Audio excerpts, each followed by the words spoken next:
Humans are natural time travelers. It's true. Now, I'm not talking about the type of time traveling which Neutrino can do. I'm talking about mental time traveling. Check it out. Okay, Dante, now, this is what I want you to do. I want you to get all the files and put them... Sabrina, there is nothing to argue about. 9 p.m. is your curfew and that's it. Dad, I'm not a little kid. Millie gets to stay out till 10. You and Mom just don't get it. Okay, so what do you think, Dante? What? Oh, I'm sorry, Mr. Moon. I missed that. Gosh darn it, Durango, pay attention. Terrible. Dante, you'll never believe what happened to me today. Terrible, terrible, terrible. You know what, Durango? We don't really need you anymore since you're so terrible. Dante, isn't that great? Dante, did you hear me? See what I mean? It's possible to leap unconsciously into a future which has yet to happen or slip quickly into the past. The problem is, your time in these realms is often spent ruminating about stressful events. What's more is, you miss out on precious time to grab opportunities, to engage fully in life, and to just be. You miss out, my friends, on the present. So what can you do to savor the here and now? Let's look at an ancient Buddhist practice known as mindfulness. Mindfulness is linked to many benefits. Hello? Oh, hi. Neutrino sent me here today. I've been kinda stressed out. She said you might be able to help. Oh, hey Dante, perfect timing. I've been talking about mindfulness. Oh, well, I don't think I can make my mind blank. No, I'm not like a yoga person. That stuff doesn't work for me. No problem then, because the goal of mindfulness is certainly not to create a blank slate. Well, what's it about then? Have a seat, I'll show you. Now, first things first, relax and close your eyes. Trust me. Now, bring your attention to your breath. Breathe in through your nose and out through your mouth. I want you to engage your senses fully. Notice each sight, touch, and sound within your mind's eye. Your thoughts may wander. Aw, shucks, I can't do this. No, you're doing great, Dante. This time, instead of reacting to your thoughts, I want you to pretend you are just an observer watching your thoughts float by without reaction or judgment. An observer? Okay, I'll try it.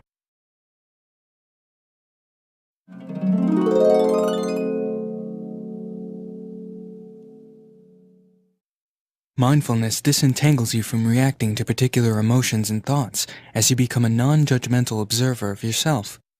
Mindfulness can be practiced in many different ways. There are meditations, physical practices. You can even practice mindful eating. The important thing to remember is each path is an invitation to wake up, experience the fullness of your life, and to transform not your problems, but your relationship with your problems. Wow, I was able to think about all my problems without losing it. That was, well, different and good. Thank you. Anytime, my friend, anytime. There is a story, usually attributed to the Native American tradition, which illuminates different ways of paying attention.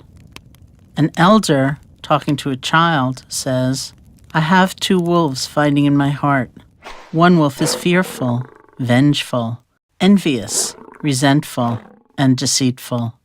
The other wolf is compassionate, loving, generous, truthful, and peaceful." The child asks, "Which wolf will win the fight?" The elder responds, "The one I feed." That doesn't mean we try to deny or hurt or kill the angry wolf. If we did that, we'd end up in a long battle, all the while somehow making that wolf more powerful through our hostility and fear. Hating that wolf sucks the strength right out of us. Instead, we calmly pay attention to the angry wolf and let go of believing they have the answers. If we can do that, they end up lying down next to us, no longer an enemy. We help strengthen the kind and loving wolf, giving it nourishment and support so that we can follow it. That peaceful wolf can become our steady companion and show us the way through all kinds of different life experiences. Restful or chaotic, enjoyable or disappointing experiences may come and go, but we can have a guide with us through it all. This is what mindfulness can help you do. Mindfulness allows us to see our thoughts and feelings as they are beginning. It's very powerful to know what we're feeling as we're feeling it, know what we're thinking as we're thinking it. With mindfulness, we can choose what will strengthen and bring into action, and we can choose what we will gently let go of. We don't have to be at the mercy of old habits or old ways of thinking or old ways of being. We are empowered. It just takes practice. You may have heard this word mindfulness. It's become something of a buzz phrase of late. So I'm going to give you one simple, serviceable definition, which is this. Mindfulness is the ability to know what's happening in your head at any given moment without getting carried away by it. Imagine how useful this could be. Just as an example, you're driving down the road and somebody cuts you off in traffic. How do you normally react? I think most of us, we normally react by having a thought, which is, I'm pissed. And then what happens next? You immediately, habitually, reflexively inhabit that thought. You actually become pissed. There's no buffer between the stimulus and your reaction. With just a little bit of mindfulness, in that same situation, you might notice my chest is buzzing, my ears are turning red, I'm having a starburst of self-righteous thoughts, I'm getting angry. But you don't necessarily have to act on it and chase that person down the road, screaming at them with your kids in the back of the car thinking you've gone nuts. Now, you might be thinking, don't I need to get angry sometimes? Aren't I justified? I would say yes, but probably not as much as you think. The proposition here is not that you should be rendered by mindfulness into some lifeless, non-judgmental blob. The proposition is that you should learn how to respond wisely to things that happen to you, rather than just reacting blindly. And that, my friends, is a superpower. How do you get it? The way to get it is through meditation. I believe that meditation and mindfulness are the next big public health revolution. In the 1940s, if you told somebody you were going running, they would have said, who's chasing you? But then what happened next? The scientists swooped in, they showed that physical exercise is really good for you, and now all of us do it, and if we don't, we feel guilty about it.